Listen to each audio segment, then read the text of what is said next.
really good, really good. But he's like, I'd see him more as like a 2. Agreed.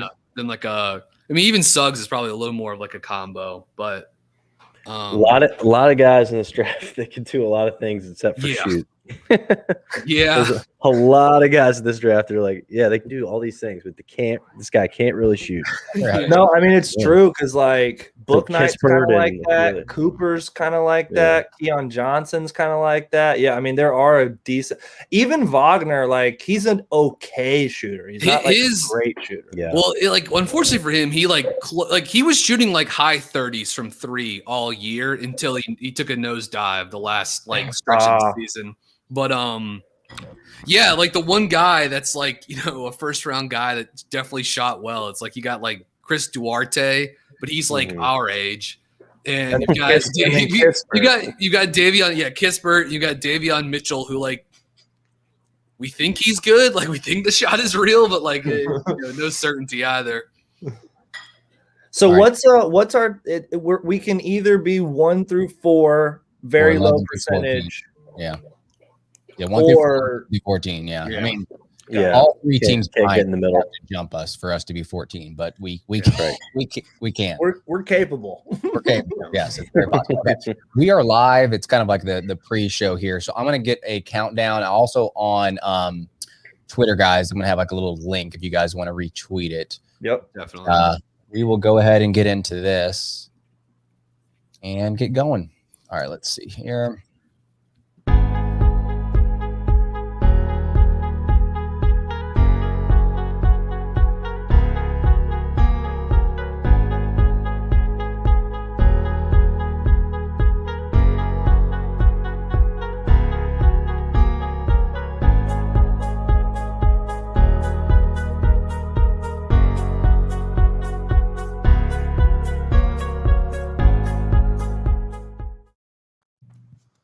All right, everyone, what's up? And welcome to a live lottery reaction BuzzBeat edition. I'm Richie Randall, joined by Brian and Spencer as well, my co-host. And then we have Lee, who is with us tonight from the beach. Can't see it in the audio version, but he's got bunk beds behind him. We said that if the Hornets do jump up in the draft, he will have to do the rest of it from that top bunk over there. Yeah. Lee, how's it going? Oh man, it's great to be with you guys from an undisclosed location on the Carolina coast. Wow. And I mean, if things get a little wild out here, I might just jump up there, and it's hard to say. And then Spencer just got back from the beach. How was that? Yeah, it was awesome. Yeah, my sister has 2 little kids. I have a little kid now, so it's a little bit like herding cats at times. And Lee's shaking his head like he knows what I'm talking about. So maybe you've got some siblings with kids, but it's a lot of fun. Went to Bald Head Island, which is like one of my favorite places on planet Earth now. So a lot of fun and much needed.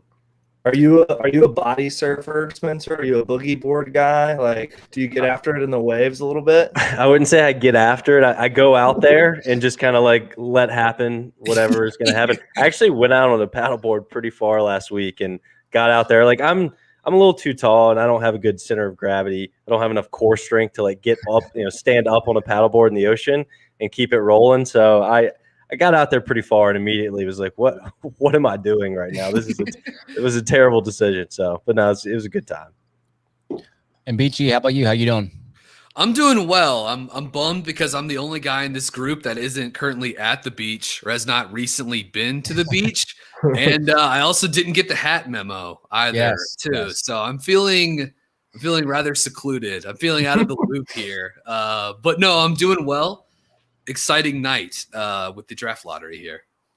Yeah, let's see if the Hornets can get lucky 2 seasons in a row. They do have the 11th highest odds of getting the top overall pick. I'm sure most of our listeners know how this works, but basically there are ping pong balls that are associated with a combination of numbers. They only select the top 4, and the rest of the teams are placed in an order of reverse record. So the Hornets only have an opportunity to jump up to the top 4. It's not like they can jump up to the top 5, 6, 7. It's really just the top 4. And then if any of the teams behind them, San Antonio, Pacers, or Golden State, were to jump the Hornets, the Hornets would move back. So we're hoping that the Hornets are not moving back, at least staying at 11 at the at the least. Lee, you feeling lucky at all tonight, or do you think that the Hornets are going to be selecting at number 11 here? I mean, I'm an internal optimist, but at the same time, like, it feels like we were granted a gift last year, not only moving up, but then also landing LaMelo, and then LaMelo also being incredible. So, like the Hornets fan in me is not letting myself believe that there's any type of magic happening tonight. And I will be pleasantly shocked if there is, because I mean, and I'm sure we'll talk about the guys that would be available if we did, but like it would be another franchise altering, ping pong ball. Yeah, I do think, and I feel like other people are feeling this too. It's like there's just less pressure with it this year. Totally. It's like because you have LaMelo and I do think, just the way Miles played to close the season, some of the other young guys on the roster, but especially LaMelo, you just feel it changes the arc of the franchise. And so you're less desperate to feel the need to like jump all the way up because it really does seem like you have a guy to build around now, which is something they had been searching for a long time. Even during like, the Kemba Walker years, they were still looking for that young cornerstone, and seems like they have it now. And just, everything else you're getting is just the ammunition to build around it, which is like less of a concern, at least at this stage of the rebuild. It's funny because, the Hornets lived in this 10 to 14 range, right? Like the middle of the lottery to late lottery range for so long. And then last year happened and you get LaMelo and he's so far above expectations immediately, wins Rookie of the Year. And now it's like, okay, now we're back exactly where we were. Yeah. Which nobody expected, right? Like we didn't expect to have these kind of odds. We thought we would be higher. So, getting up to 3, getting LaMelo, winning Rookie of the Year, maybe the lottery gods are still on our side here. I wouldn't even consider myself, Lee, to be an internal optimist, but I think maybe in this conversation, I might be a little bit more optimistic about the odds than you are tonight. I just think the Hornets got a lot of things going for them. Yeah. Well, what was it like? Cleveland got the number one pick in a row, like a ridiculous amount. So I mean, it could, stranger things have happened. Things have happened. Yeah, and if the NBA is trying to market around LaMelo Ball a little bit more, now we're talking. Maybe we can get a little friendly with how these ping pong balls come out. I wasn't gonna bring it up, but there's always the possibility the NBA's cooking this all up behind the scenes. Yeah. Ooh, this envelope's cold. It's a little chilly over here. It's like 5 minutes in, and we're going like conspiracy theory on the ping pong balls. I love it. Yeah. I wish they would have used Devontae Graham again. I mean, he was our good luck charm last season. Yeah. So why switch it up? I know Miles has been great this season, and he's kind of been the face of the franchise recently with him presenting the award to LaMelo. He's been everywhere in the media, but you got to stick with Devontae with his good luck from last season.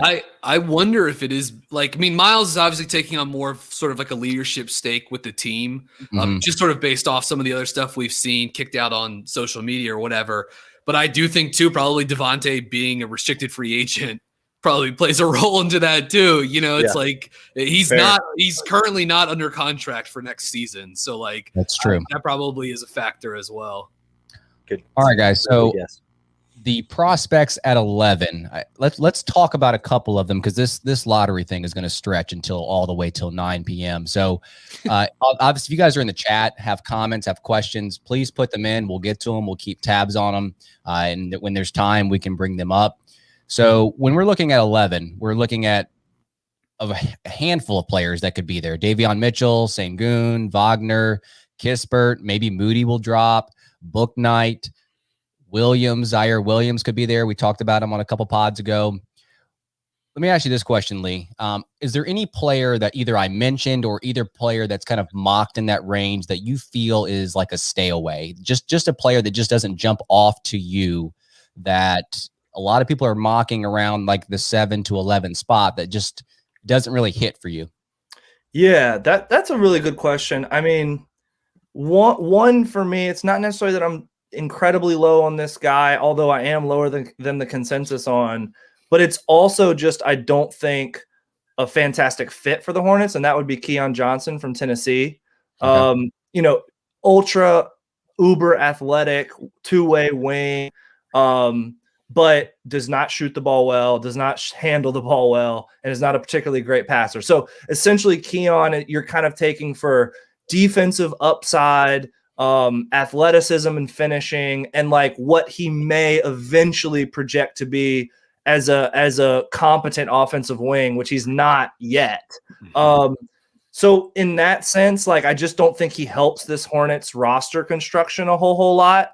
And I also don't think he'd be like fantastic value at like 11 or 12. I see him as more like, late teens is better value, at least in my opinion, on Keon Johnson. So he'd be one that might be around, but just I wouldn't be super pumped if we took. Brian or Spencer, do you have any guys in that range that you're just like, hey, I just don't want any part of them? I'm with I tend to agree with Lee a little bit on the concerns with Keon offensively in terms of like his creation. I do think his point of attack defense would be helpful with this roster and is something you could put next to LaMelo. But again, the limitations offensively are a little bit of a concern. Another guy that I covered in the area here this year. I just from a fit perspective, I know we're going best player available, and this guy has great flashes, but maybe Jalen Johnson from Duke is a guy who, again, super duper talented. There are some questions with his jump shot, which I think could come along, but questions with the jump shot. His first step and burst in the half court wasn't great this year. When Duke would ask him to guard ball screens and something that wasn't switch, he sort of struggled then too. If he had to drop or play the level of the screen, not like he'll be asked to do that a lot in the NBA. I think you'll see him switch mostly, predominantly. But Johnson is one of those guys. Then there's some injury concerns with him during his time at Duke and going back to his time playing preps as well too. So Johnson is one of those few guys, but his talent and his frame and his size are so legit that like I mean I could get around on it. But also you've got guys like PJ and Miles that are not identical to him, but are sort of going to be occupying that same sort of like those same sort of spots in the rotation. So Johnson will probably be my guy for there. I mean, I really like Sengun. I think he's I mean, I know he's well, I think that the knock you hear is that he's kind of a prehistoric center, back to the basket guy. It's not the guy I see on film. I think he's actually really good facing up. He's a good passer. He can put it on the floor and attack from the elbow area. Is he the greatest fit with LaMelo Ball with a team that wants to play in transition? I think that jury is certainly out on that. But to me, like what this guy just did in the Turkish league at 18 years old, winning the MVP, like the track record's basically like those kind of guys don't fail in the NBA. So at 11, is he the perfect fit for this roster? He might not be.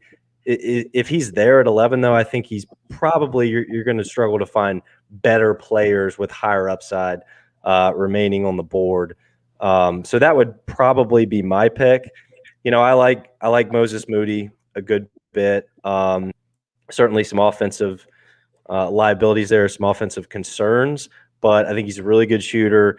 He's long, not the quickest feet in the world, but he's probably got like the most sure 3-and-D potential to be a long-term fit in the league, I think, more than anybody. And everybody's looking for that kind of guy, right? Every team needs another wing that can shoot threes and guard. But I think the Hornets specifically badly need that player. So I think he'd be a really good fit. So it's like Sengun, I think, would be the best player available there for Charlotte. I think Moody's probably the best fit to me. It kind of depends on who may fall too. Like if Scotty Barnes actually falls to 11, then we're maybe having a different conversation. If Moody rush to the table to take him. If Moody falls to 11, by the way, he just measured with a 7-foot wingspan at the combine today. So like, I think the hopes of Moses Moody falling outside the top 10 are probably fallen if they weren't already sort of like non-existent to begin with. But you believe in Moody's shot. I think his ancillary skills offensively are not too bad. The shot will open that up. And defensively, didn't have great stocks numbers, but like Spencer said too, his individual defense is pretty good. Lee and I did a podcast where we actually talked about Moses Moody, I don't know, maybe a month or so ago. But yeah, he would be a great pick. I think even if Charlotte sticks at 11, there really are a lot of like good guys, especially at that wing or off guard position, that are going to be worth kicking the can on, or even if you're into sort of like the Isaiah Jackson variety of like mobile center, even if 11 seems maybe a little high, but I think Charlotte's well positioned here because you're building the roster, so you just need more young talent in the pipeline, and there's some obvious areas to like sort of address on the roster in terms of defensive center, a rim runner, a mobile center, and finding someone on the wing that can guard the basketball and provide some shooting too. I meant to mention this at the top of the podcast here, but for those of you guys in the comments that are watching live right now, we will have a trivia question, which I'm going to present to you guys here in a second. And the first person to answer it in the comments will get a prize, which is a free synergy profile of any college prospect. I guess it doesn't necessarily have to be a prospect upcoming for this year, Brian. I guess it could be anyone. It could be one that's not in the draft if you would like. But yeah. If you want Mark Williams from Duke, or you want Balsa Koprivica, or if you want, you're making up names. Big Balsa guy right here. Balsa's awesome, man. He's really, really, really good. But yeah, no, if you want any 2022, if you want any of those guys, I've got you covered. Or hey, if you just want an average college player too, Well, here's the trivia question for those of you guys watching, and if you're listening to this on the audio version, it's just too late, so you can't comment on Twitter or anything like that. So here it is. Charlotte is tied for the largest positive change in lottery history, the largest jump. They're tied in history. They jumped up 10 spots. I'm not going to tell you the year that they jumped up because that's going to make this question easier. But in this year that they jumped up 10 spots, what player did they draft in that year's draft? So I'll keep this up on the screen. Brian, you did mention the combine and all the measurements that came out today. And anyone can answer this, but how much stock do you guys put into that in terms of how much it changes your opinion on a guy? Because you've seen all the tape on this guy, and we have an answer. We have an answer. So there it is, Baron Davis. Yeah. Yes, that is the correct answer. So if there's a Way Vibe American that's watching right now, if you can somehow the email to us, we can email you that. But anyway, my thing is like you watch these guys play at the college level, and you have some concerns with their physicals and the length or whatever, but they're out there producing, and you're evaluating them without these numbers. Now the numbers come out, like Davion Mitchell, for example. He comes out with the 6 feet and his height. We already knew he was small, but does that dramatically affect whether it's Davion Mitchell or really anyone? Does anyone have a strong opinion about that? I think it can change. Like I remember Donovan Mitchell's wingspan coming out in 2017 and that being a big deal. And I would imagine a guy like JT Thor out of Auburn is going to be jumping just because his measurables were so good at the combine today too. So I do think it matters a little bit, or a lot, I would say. I don't know. Like, I don't know if it ever like drastically changes my opinions on players, but it's very like, I feel like specific. Oh, we got the lottery going on right now. Yeah. Is it going? All right, here we go. Here's number. Okay, they're 11th. They're 11th. So the first 4 were chalk. Yeah. All right. Well, Hornets at 11 here. So nothing. Yeah. Nothing out of the ordinary. Yeah, that's all right. 11's fine. There are going to be a lot of good prospects in that range. I don't think Evan Mobley will be available at 11. He was the dream fit on the team this year, but friend of the podcast, Miles Bridges, just up there cheesing. Yeah, I mean, like definitely didn't want to be smiling, but he was doing his best. Yeah, Swin Cash not looking stoked at the Pelicans getting 10 there either. That was really funny. All right, so what's some of the drama here? Looks like Chicago jumped. Well, how far did they jump? I'm behind you guys, so I'm not going to be able to have to react to y'all. Okay, so Orlando's 8. Oh man. Oh, Mark Tatum's really taking his time now. He rifled through those first 5, and I was going to say. All right, so there we go. So the Timberwolves pick is conveyed to Golden State. Okay, so they're going to draft 7 and 14. Wow, oh, that's really I mean, I guess they're glad they get the pick, but this is a top 6 draft, top 5 draft. Yeah, they're going to try. I mean, yeah, because it's good. I would imagine they would. Yeah, they'll try to package those two things with Wiggins maybe, but like Yeah. those aren't like the shiniest of assets to move, unfortunately. OKC 6. And now they've got like 18 draft picks from this. yeah. And even more in the coming years too. They're gonna be a fascinating case study to watch in terms of and then Orlando at 5. Oh, that's brutal for Orlando, man. Oh my God. They had they were tied for the highest odds, right? Yeah. Man. And that's rough too, because oh my God. Toronto jumping. Toronto's 4. No, well, Toronto just jumped in the up top 4. into 4. Oh, Yeah. Gotcha. Yeah, so they jumped up from Toronto had only Toronto was likely going to land at like 7, 8, or 9, and they've jumped into the top 4 here. So wow, that's huge. Toronto, Detroit, Houston, and who else? What am I missing? OKC? Cleveland? OKC. Cleveland, right? I think Cleveland. Yeah. This is so confusing. Well, luckily we know where the Hornets are drafting. That's brutal for. I mean, Orlando went into tonight thinking they might be getting 1 and like number 5. You know, and they're gonna end up with 5 and 8, and they're gonna end up drafting Jonathan Kuminga and like Davion Mitchell or something.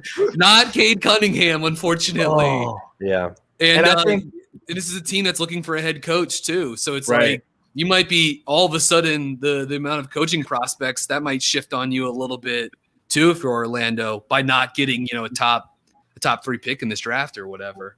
Boy, if Toronto were to win the lottery somehow, just talk about a franchise that has been able to press restart as quickly as maybe any franchise in NBA history over and over and over again. I mean, if they were to win this lottery, I mean, they've got a roster that's ready to win. I don't even know.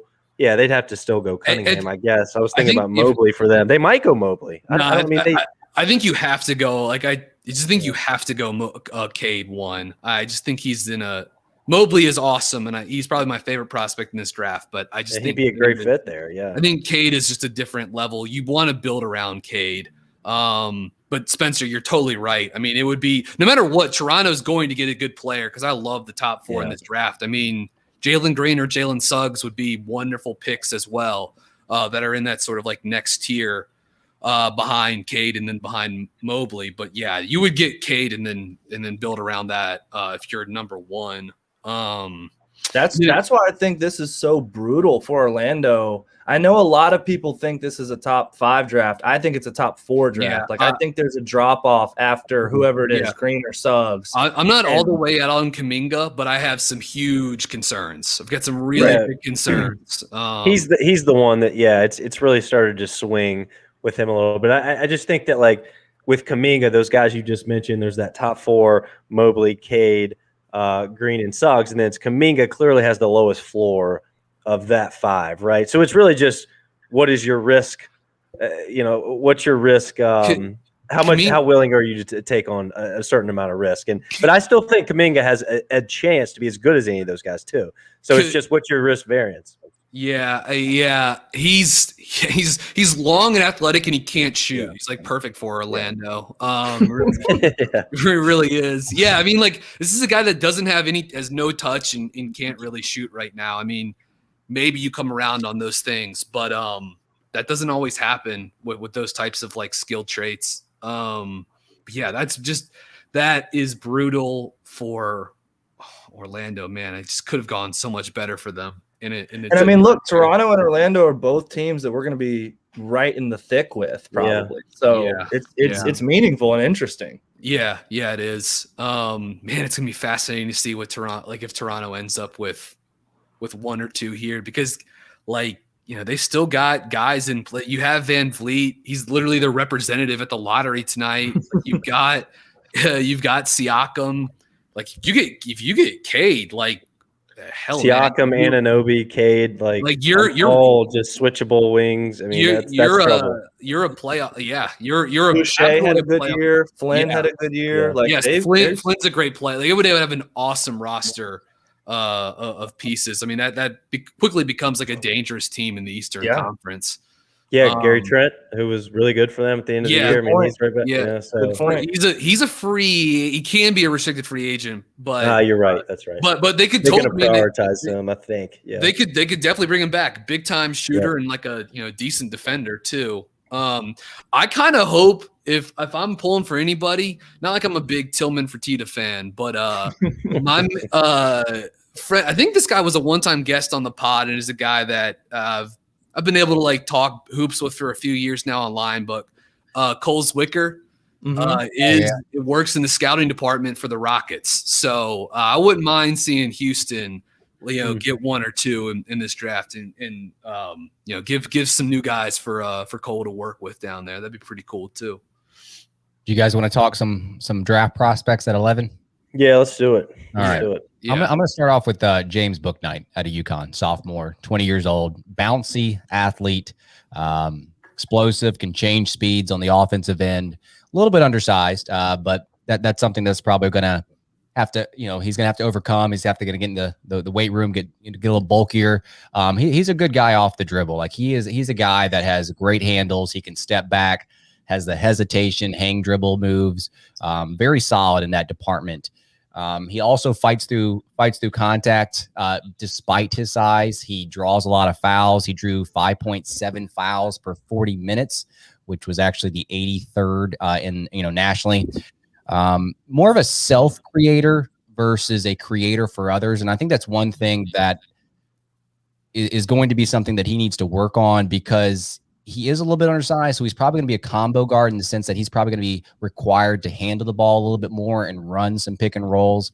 And you just didn't really see that out of him in UConn in terms of being able to process that. A lot of his issues offensively and defensively come on the mental aspect, right? Like he has some hesitations off ball when it comes to ball watching. He's not rotating quick enough. He gets caught backdoor. But I think he's locked in a little bit more when he's on the ball. So this guy to me, like he's an upside guy. Like he has the handles, he has the skill. He's a very, very good rim finisher. I think that's one of his biggest assets in terms of his offensive style. But in terms of defense, that's where I think a lot of the concerns lie.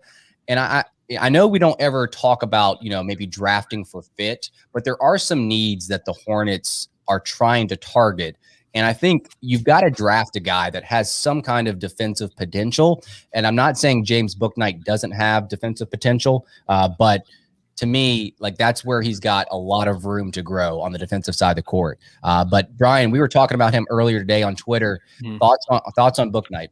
Yeah. So first off, a couple other notes on Bouknight. He's 20 now. He'll be 21 at the start of next season. At the combine today, he measured at 6'3.5" with a nearly 6'9" wingspan, which I think is pretty encouraging, like +5 basically in terms of wingspan, which is really good. Richie, you brought up the handle. Like it's pretty functional, I think, for the most part, in terms of like he's got the little in and out, the hesitation, the step back, the behind the back step back. He does struggle some in advantage creation in those one-on-one situations with his handle, like can get stood up a little bit, and that's where some of the turnovers come in. Athletically, pretty darn special, like good functional strength, laterally very quick, big time explosive leaper. When he's got a bit of a runway, like when he turns the corner in the half court and he can get all the way to the rim, man, it's like he gets, shot off a trampoline, like an exercise trampoline at the rim. Like he really can get up. 41 dunks in 43 career games. UConn ran basically like once per game, if not more, this little like 1-4 low veer back screen for just to throw a lob to Bouknight, and he threw down plenty of those this season too. He can really, really get up. You mentioned the flashes of finishing at the rim. He'll look to finish through contact. He can really hang in the air and contort in those situations. Like he has one of the nicest sort of like up and under of layup finishes, and he can really, use touch and use some craft and spin, finishing those things at the rim. If you're talking about Bouknight though, and I think this gets to the point of like how he could like fit on Charlotte's roster. Like, I think there's some thought that, oh, Bouknight is like sort of like a microwave scorer, right? Like you throw him in there and give him a bunch of pick and roll and stuff like that. But he's more of like an off-ball mover and scorer, right? Like a guy that you're going to have sets in place so that he can come off down screens, come off flares, and look for his jump shot. Really good footwork to set these actions up. He rolls so hard in these runs so hard in these situations, comes flying off those screens. And some of those catch and shoot looks, like he's able to catch, get his feet set, and then just explode for a jump shot. Sometimes I think when he's first forced to curl those looks, wants to put the ball in the hoop and then has a tendency maybe to pick up the dribble a little bit and get himself to some trouble there. But when he's like in attack mode and just catch and shoot mode, the offense is pretty darn encouraging. And like just the way he moves, his movements, his patterns off the basketball are pretty encouraging, even if like the 3-point shooting numbers were not great this season. One of the questions I do think for Bouknight, 2 questions to ask will be, will he shoot it on the next level? I think you can buy the jump shot, but how does he help you create advantage in the half court when he isn't scoring, right? Like that's something else to think about with James Bouknight, because the playmaking for others, the passing, it's just very stationary, right? Like very A to B, as opposed to making a lot of sort of like advanced reads out of DHO or pick and roll. But I like Bouknight a lot as a prospect, and I don't think he would be my first choice at 11, but he would be a nice piece to add to this roster, and his offensive upside is pretty real in my opinion. Do you guys see any Malik Monk in him at all?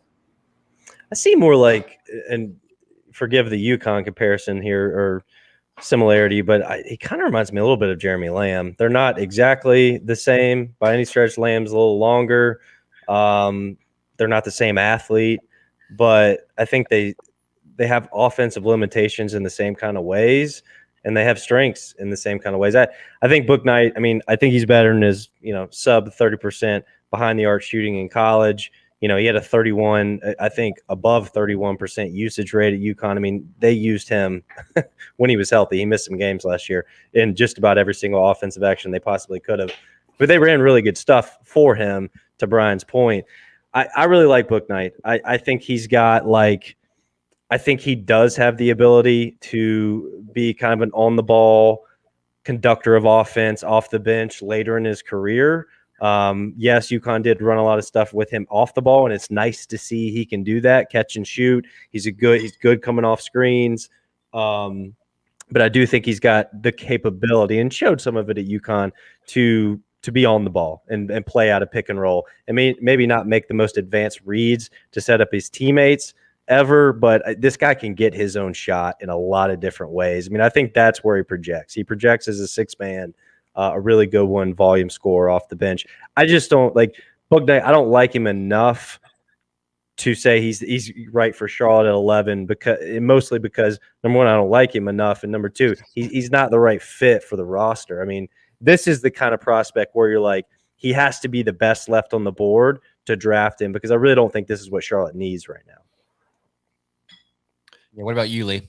Yeah, I think y'all done a pretty darn good job of breaking them down. Probably just a couple things I would add. I'm not super optimistic on the shooting. The counterpoint that I would make to myself would be, there's a little bit of like a Cole Anthony syndrome here, where Bouknight was put in situations late in clocks where he had to create for UConn on a consistent basis. So he wasn't necessarily put in the best situation to be an efficient scorer. RJ Cole's a fine college guard, but there really wasn't much creation besides Bouknight on this UConn roster. He had a negative assist to turnover ratio. So he's like to Brian's point, he's more of a self-creator than he is a creator for anyone else. So I like a lot of players in this draft, I think Spencer was saying this maybe before we started, but there's just a lot of players in this draft where shooting is going to be their swing skill. And if they can become like a league average floor spacer, there's probably a pretty good role for them in the league. If they can't, I think a lot of these guys, including Bouknight, are going to struggle to really contribute and be like a meaningful rotation player. On on the positive side, he's one of the most impressive, like, functional basketball athletes that I've seen. I mean, he goes through the lane like a knife through butter. The way somebody mentioned earlier, like the way he contorts his body and his balance and his hanging, it's pretty decent, like little cutter even. That stuff is all really positive. So I guess just to kind of wrap up, I'm not sold on him as a target for the Hornets either. He, again, is more of a mid first round prospect for me, just outside of the lottery. But there are also some people who I really respect their opinions that have Bouknight as like a top 12 talent in this draft. So I'm just slightly lower on him than some of the other prospects that we could target. To your point, Lee, he knows how to play the game. Like, he passes the eye test. If you watch UConn this season, you watch his film, like, it doesn't take real long. He doesn't have every intangible in the book. He doesn't check every single physical profile box, but he knows how to play offensive basketball. I put a guys that are his age, that are 20, that know how to move and set up defenders and counter various like coverages they're getting off the basketball. I do put a fair amount of weight in that. Like, I think that's pretty impressive. I feel like a lot of guys don't get that until they get to the NBA. And I'm always sort of I'm just impressed when guys sort of at the college level, in a system that isn't necessarily maybe designed for them, can take on a featured role and really step up and handle those sort of like off-ball movement patterns, not just running, not having the offense turn into spread pick and roll or a spot up shit show or whatever. Can like really cut and move, and he does a nice job. Like, he can read defenders. Lee, you were mentioning his off-ball cutting. Like, I really like when he uses sort of like the pin down gravity, DHO gravity, and he plants and cuts back door. Yes. Because because once he does that, yes, he's a very explosive finisher at the rim, but that's also when he gets some of his like really, really nasty, like up and under finishes at the rim. Like, he gets very slippery in those situations. Yes. So way to describe it. So I really like his offensive talent, but I'm with all of you guys. 11 is I just think there are going to be better players available. And I do think Charlotte needs to beef up its perimeter defense, and Bouknight, while he has good activity in terms of like half court defense, I think he does a pretty nice job chasing guys around screens too. Just like they need point of attack defense, they need more length on the wing, and like even Bouknight with an almost 6'9" wingspan, like he's just not checking those boxes for you. He's also limited in who he can guard. I feel like he can only guard ones and twos to me. Maybe I'm wrong, but Spencer, did you have something to say about Bouknight before we move on to someone else? Yeah, no, I was just, when Brian said, he gets real slippery in those situations, scenarios he was describing, that's what really reminds me of Lamb. His fluidity, his slippery, just the athletic movement is what reminds me of each other. So that's why I kind of like that comparison. But no, let's move on to another one. Yeah, and the reason I mentioned Monk was because of his handles, his rim finishing, his way that he moves off of ball. Obviously, the pick and roll reads is not something that equates to Monk, because Monk does a good job out of those pick and rolls, but that's probably something that he developed over the years here in Charlotte. Now, Brian, you mentioned something defensively, and I want to bring up Davion Mitchell. That's his top skill, defense, right? Like, he's very active, slides his feet, uses his chest. He picks up a lot of charges. He actually dictates the movement of the player, right? Like, he's going to cut him off, change directions, stops penetrations. Like that's his biggest skill to me on the next level. And offensively, he's still shifty. He can create for himself. He can create for others. He has in and out, step backs, crossovers. He, like Bouknight, is also a great rim finisher, although he's not this like bouncy athlete that Bouknight is. He's definitely a below the rim finisher. His size, it just came out in the combine that he's measured at 6 feet, I believe, or 6 feet and a quarter, something like that. And his wingspan is like 6'3", maybe. So again, Brian said that he puts some stock into that. I don't know if I put as much stock into the combine numbers, just because he is what he is at this point, and the numbers don't change how I evaluate him. I'm going to go to you first, Lee, in terms of Davion Mitchell. How concerned are you about his age, 22 years old, coming out of Baylor? And then also, are there things that concern you about maybe his shot translating, because it feels like it just kind of came online this past season? Yeah. Well, you said it. I mean, on the ball, he's a complete brick house. Like the guy is maybe the most impressive on the ball defender in this draft class. I really like Jaden Springer as an upside on the ball defender as well. I would say Springer won, but Mitchell right in the there, conversation. Yeah. Right there with him. The shot, I'm less concerned about the shot. I mean, you're right to point it out, Richie, that this year is really his only, incredibly impressive shooting year. So I think it's fair to wonder if that's real or not. Like, I don't think he walks into the NBA as a 40% three-point shooter, but I do think he can be like a tick above league average. Like, I don't think 36, 37, 38% from three for him is like wish casting by any means. I think that's possible. I think my biggest concern with Davion Mitchell, besides his size, which is obviously limiting in a lot of different factors on both sides, the age doesn't bother me too much. It's really the fact that, like, this guy's a pretty determined, dogged player and has some big time burst when he decides he wants to cross over or change directions and get to the basket. But he didn't draw a ton of fouls at Baylor, at all, and he was. Without having the numbers right in front of me, like, he was, I believe, like an average rim finisher. So I just, that seems to me like that would need to be a really big part of his offensive game at the next level to be a starter level player. And you're looking for, it's hard to find, don't get me wrong, but you're looking for a starter level player when you're in the lottery. And I have my concerns. So I feel like I sound like a broken record with some of these prospects here, but Davion Mitchell, again, is a guy I have just outside of my lottery. Yeah, real quickly for context, Bar Torvik's site has him on close twos, 63%, with about 82% of those looks unassisted. That's not too bad, but only a 21% free throw rate this season, 27% free throw rate for his career, and he is a 66% free throw shooter. So that's not a positive indicator. Right. And this is a guy that is, free throw percentage is one unit to measure skill. This is a guy that, is going to be 23 by the start of next season and is, under 6'1". But like everyone here, the burst, the speed is so real. His ability to cross over, reject screens, get in the lane. He is one of those guys that can always touch the paint in college, right? And that's one of the things you're looking for when you're looking at these guards and you're considering them for a lottery pick.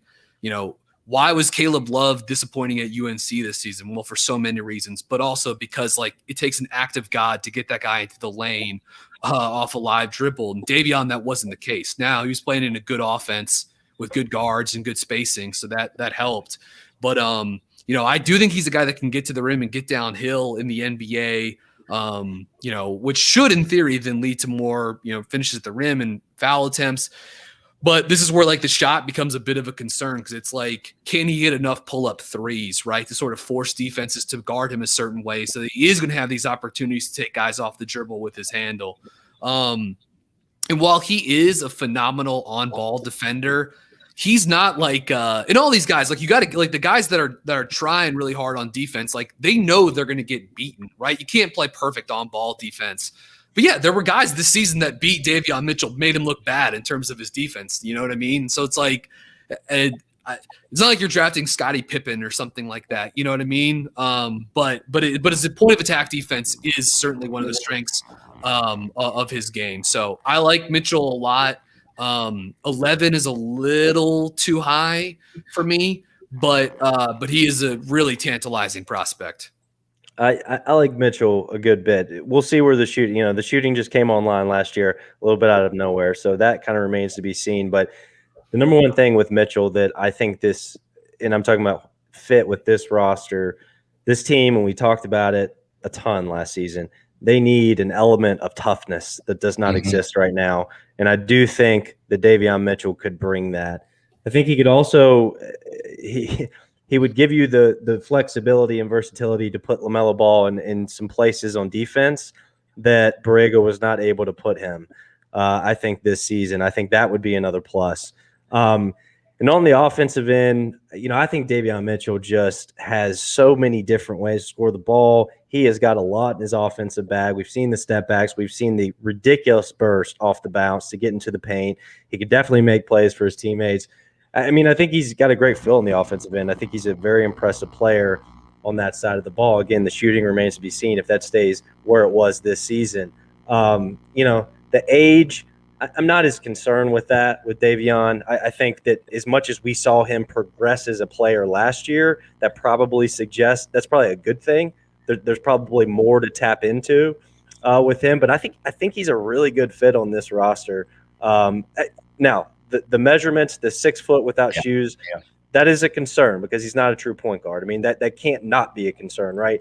But again, thinking about just fits with this team, I think he would fit very well day one. And if the Hornets were to make a pick like this, I think that would answer certainly a question about what they're going to do with Devontae. And if not Devontae, probably Devontae. I mean, if you draft Davion Mitchell, then that tells me you're at least going to try really hard to keep Malik Monk and probably move on from Devontae.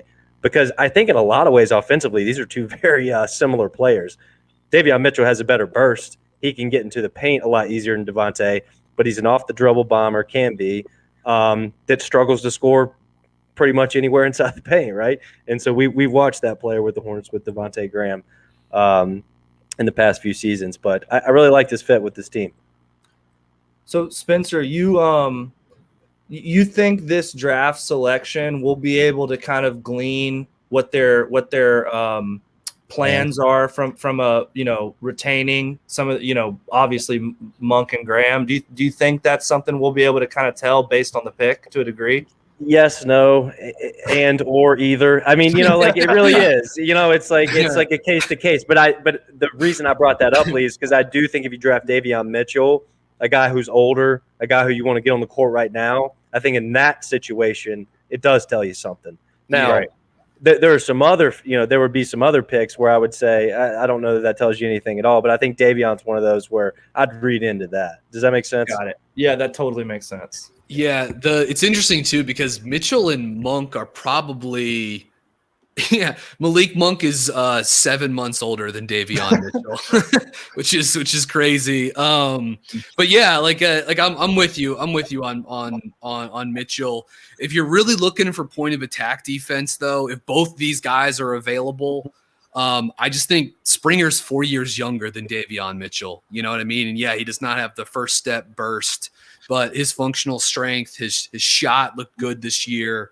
I think he would be a great development fit that sort of is in this same role, not same role, but you would be using him so that you could move, like Spencer said, move LaMelo around a little bit defensively, right? And get him some more favorable assignments and let that player just go out and guard, the primary ball handler from the opposing team. And assuming it's not someone that's going to if it's Davion Mitchell, assuming not like a big wing that's going to overwhelm him or whatever. But, so anyways, that would be, those are the two guys in terms of point of attack defense, because we highlighted I think Springer could be available at 11, and I think he's a really, really good pick. Spencer and I talked about him on a pod a few weeks ago when we were sort of starting to dip our toes a little bit more and talking about prospects here. So I think Springer would also be a great pick, but it's hard not to love Davion what he did this season. Just I mean, it's just was it lightning in a bottle? What is sustainable? What's not? Hey, I want to bring up a prospect that I do think will be in the conversation. He will be linked to the Hornets at some point. I'd be willing to bet on that, and that's Corey Kispert. I think he's more in this. I like Springer too, BG, and I also like. I also like. Sorry, I'm having a brain fart here for a second. The other Tennessee guard, a little bit more than this. Keon Johnson. Yeah, Keon Johnson more than y'all do. I love his defensive upside, but I do think Kispert has been constantly this late lottery kind of guy. It's it almost doesn't matter what mock draft you look at. It feels like he's there, and I think that one thing the Hornets badly need is consistent shooting. Especially a guy like Kispert, who I think is a little bit of an underrated athlete, could be really good in transition, running to the wings, running to the corners on a team that likes to play that way. I kind of saw BG shake his head when I brought his name up. I'm with you. Yeah. I don't love him, but I do think that he could really help this team immediately.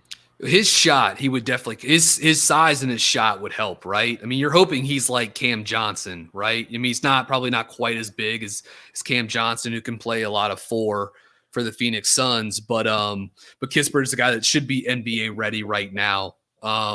Maybe he's more like Joe Harris, who's a guy that he's worked out with in the off seasons. I think that's something that Kispert has mentioned, or Joe Harris has mentioned too. But no. I mean, like we were talking about James Bouknight's movement shooting, right? And so like Kispert comes in and gives you a guy that you can run offense through. You can run him off screens, and I mean, putting shooting around LaMelo is never going to be a bad option. He doesn't really help you out your perimeter defense.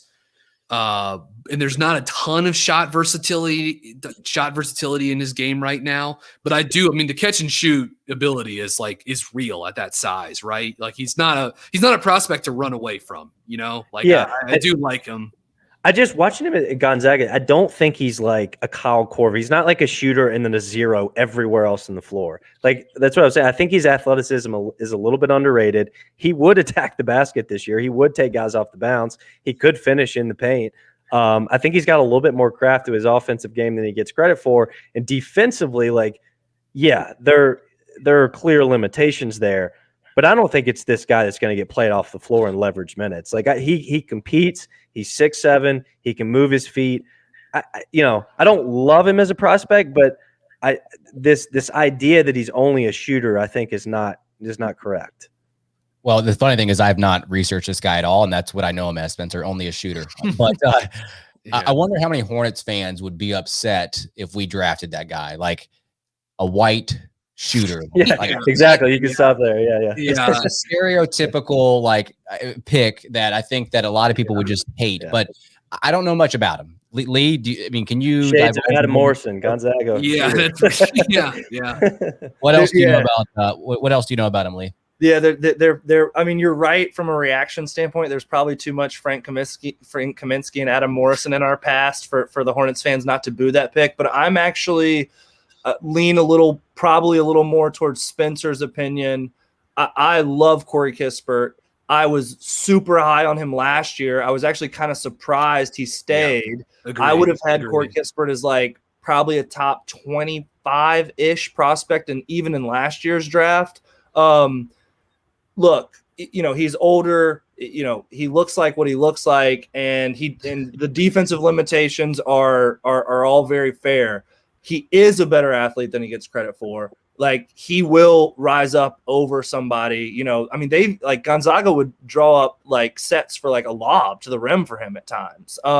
He's a little bit, I think the only point y'all miss, he's a little bit better of a connector of offense than he gets credit for too.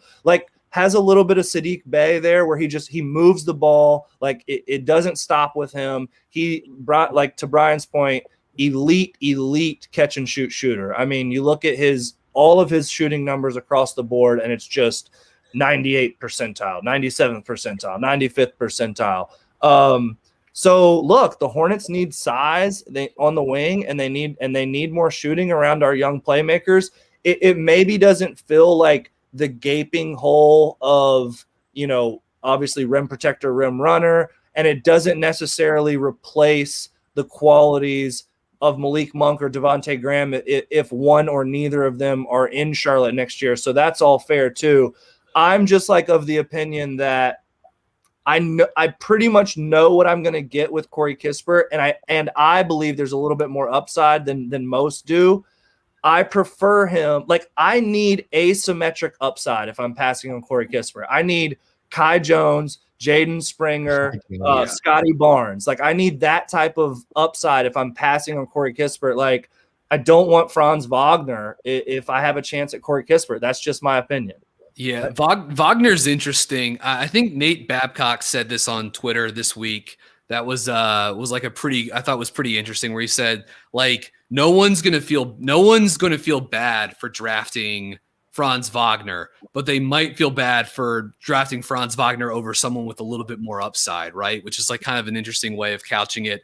I think Kispert as a screener, because of his shooting gravity, could be a pretty interesting thing for them to use as a movement shooter that could come off, could set flares, could set ball screens and then pop or slip into space. I think there's some cool ways to integrate that into the offense. But with a guy like Wagner, I mean, I think he checks a lot of boxes that Charlotte is looking for too. 6'9". I didn't know he was good on defense. Like I did not know that. He's a phenomenal defender. Yeah, I mean, that's his most intriguing quality. Yeah, I mean, we talked about Moody as like a 3-and-D guy. You know, Wagner is like a 3-and-D guy with some playmaking upside, right? Right. And I think it's important to remember a couple things about Wagner that I think are critical.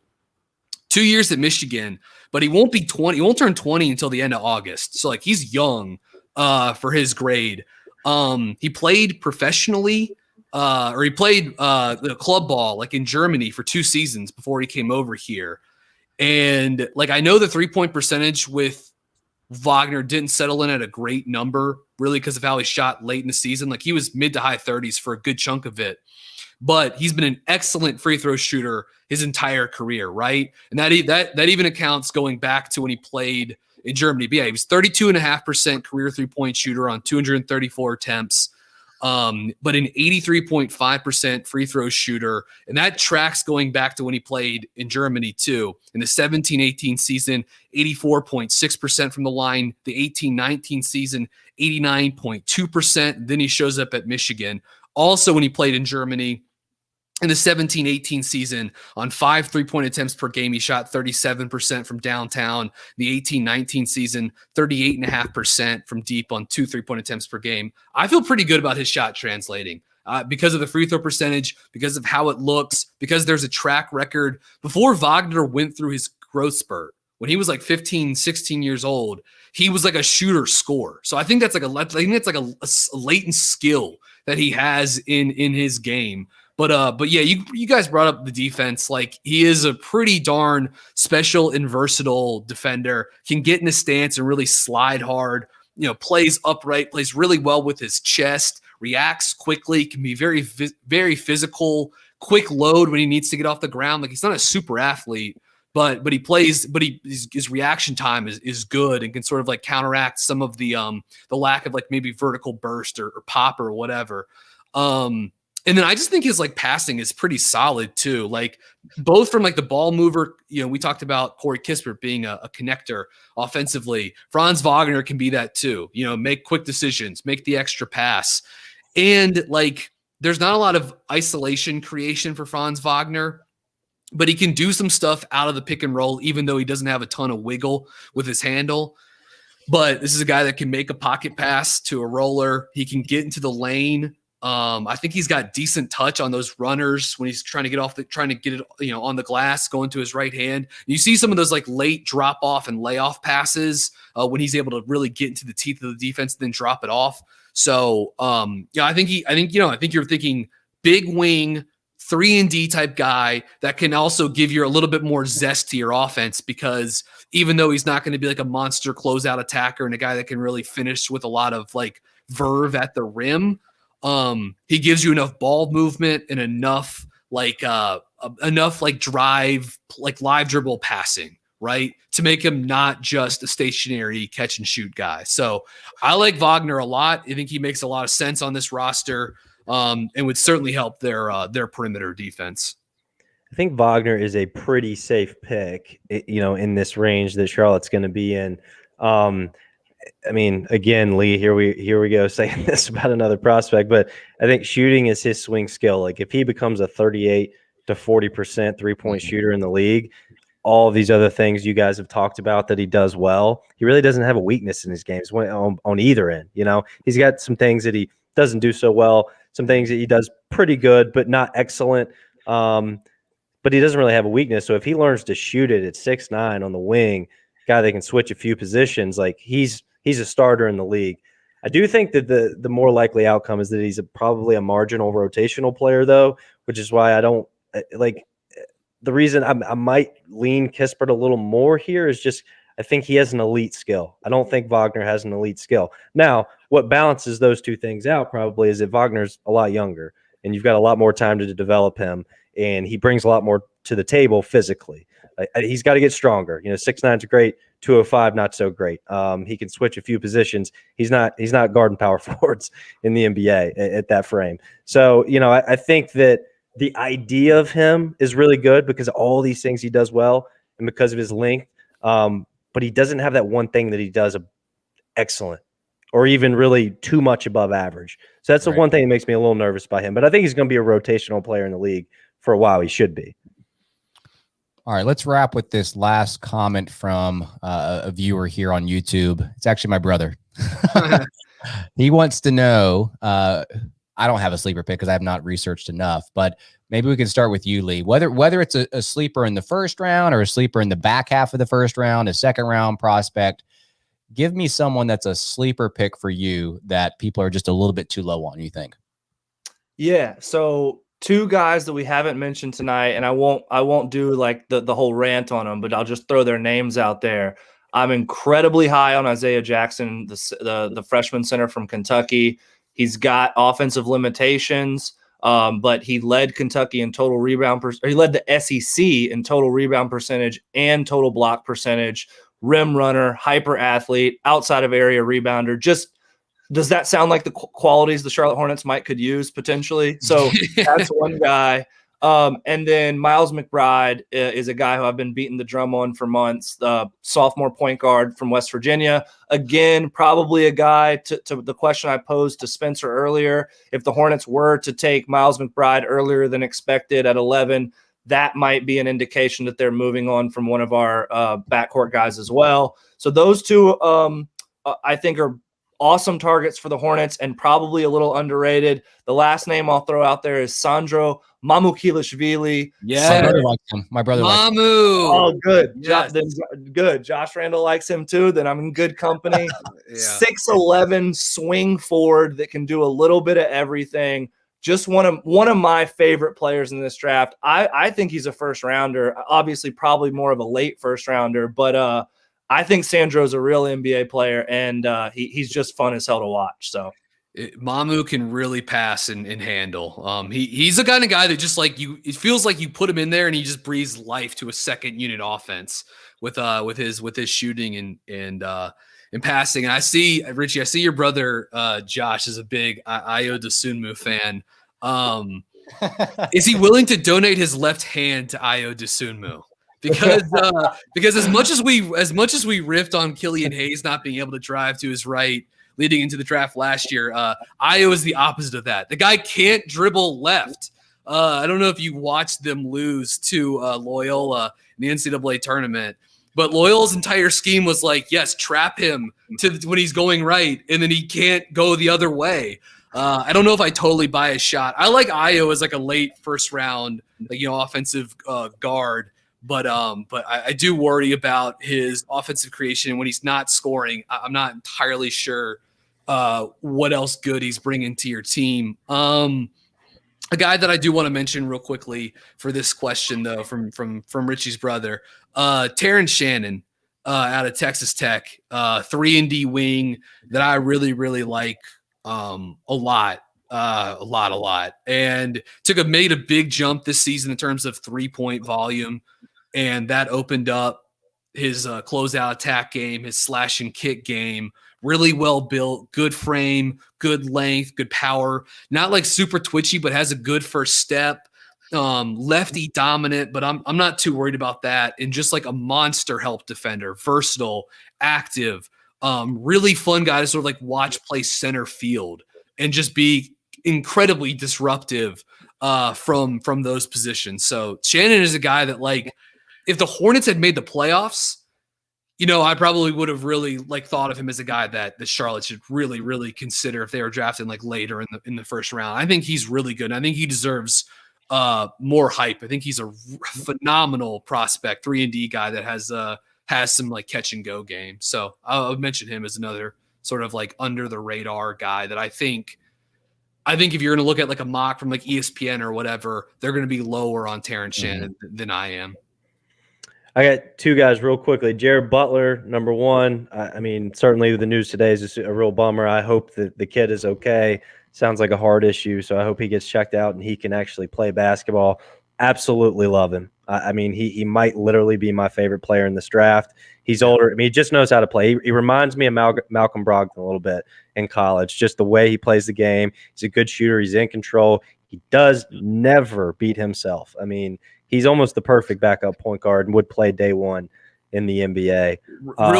Real quickly on Butler, maybe arguably the best handle in the draft in terms of these prospects.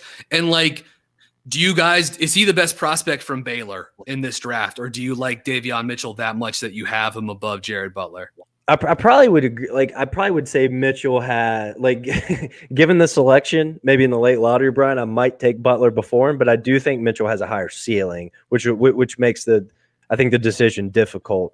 But it's a really good question. It really is. I mean, I think Butler, I think when we look back on this draft, he has a chance to be a top 10 player that comes out of this draft. I mean, again, hoping he plays basketball in the NBA with his medicals, but he just knows how to play the game. Coaches are going to love him. He's going to get on the floor immediately. We already know he can shoot it. He can run an offense. To Brian's point, he's got one of the best handles, despite his limited to average athleticism. The other guy, and Brian, stay under control here, Herb Jones. Herb Jones. I just absolutely love this guy. He, 6'7", 6'8", plus wingspan. Plus wingspan. Ran Alabama's offense for really 2 seasons, I guess a season and a half, when Oates finally kind of trusted him to take on that role. And then defensively, he's a fighter.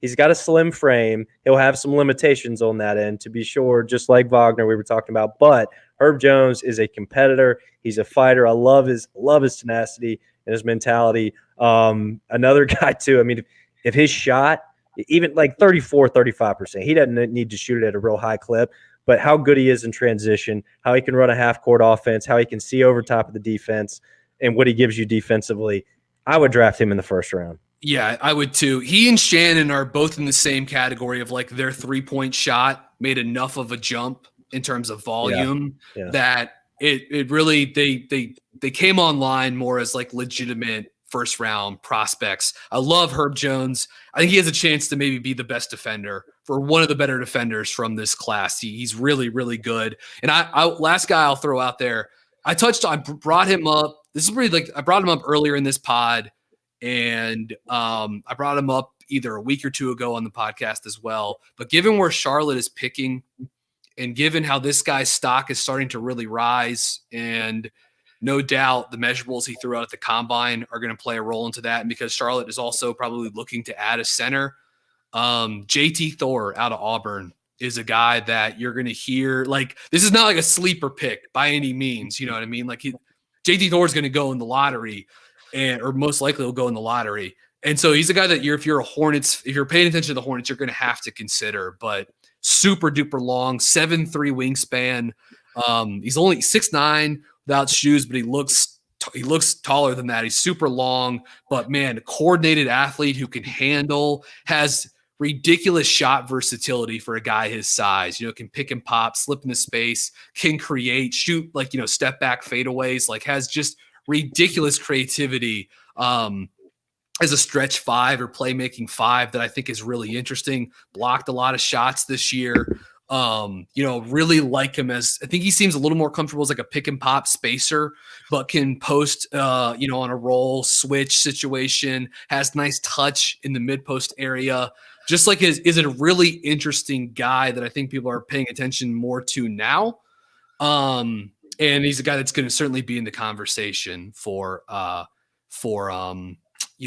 potential Hornets pick. Another name to consider. And then if we're talking about like deep sleepers, did you guys enjoy watching Bruce Brown play for the Nets this season? Or what Terrence Mann is doing for the Clippers? He was kind of quiet in game 1 though. Yeah, well, it's hard when you're being asked to guard Devin Booker. Yeah, it's sort of unfair. But Scotty Lewis out of Florida, man. Oh man, I don't know about him. Showed up with a 7-foot wingspan at the combine today, and which was, I believe, +8 in terms of wingspan, and is a guy that we're not sure about the shot, but athletically very, very gifted, and is a live body. Is a clubhouse guy. And just, I don't know, we need to start thinking about, if we're thinking of player types, I am interested. I'm not alone in this. I know a lot of other people like in NBA or draft Twitter are sort of like kicking the can on this prospect type, this archetype, but like the non-gravity wing, right? That can be a short roll playmaker and defender for you, a corner shooter. I don't know if Lewis is like even a guy you draft necessarily, but I just think he's a guy that you have to consider because of his athleticism, because of that wingspan, and because of his ability to like move and be an impactful cutter. I think he's a guy you could find that could be very cheap and could also help your roster potentially. So just another sort of like deeper name to kick the can on there. A lot of SEC here. He was so highly touted out of high school, and he never really popped at Florida. And me being a Florida fan, not being necessarily a fan of Scotty Lewis, that probably should tell you something. But, Trey Mann is another guy that kind of has this high variance in terms of whether or not he can go higher. Yeah. I really like Trey Mann. I really like Trey Mann. I think we're going to talk about him more next week. That's right. We are going to get to him next week. So, well, we first wanted to thank Lee for joining us. Lee, before we go, I would like for you to plug your podcast, and then we'll sign off here. Yeah, man, it's always a fun time, and I really am grateful anytime y'all bring me on to banter about this stuff. But yeah, follow me on Twitter at Which Carolina, spelled just like it sounds, and give our podcast a listen. We do a ton of Charlotte Hornets stuff, obviously, and right now we're pretty much full go all over the NBA draft. So thanks a lot, guys. Well, I'm glad I got 3 draft heads with me. I feel like I was just the captain steering the boat and letting you guys talk about these guys. But now that there is a specific position, I can kind of focus my efforts on the 11th overall pick now. So I keep telling myself this. I got to dive a little bit deeper into these guys. And now that I have an actual spot, I can kind of narrow my efforts a little bit. So thanks again, guys, for tuning in to another Buzz Beat. Give us a review and rating on Apple Podcast. The Buy Me a Coffee site will be linked in the episode notes. For Brian, for Spencer, and for Lee, we will see you guys next time.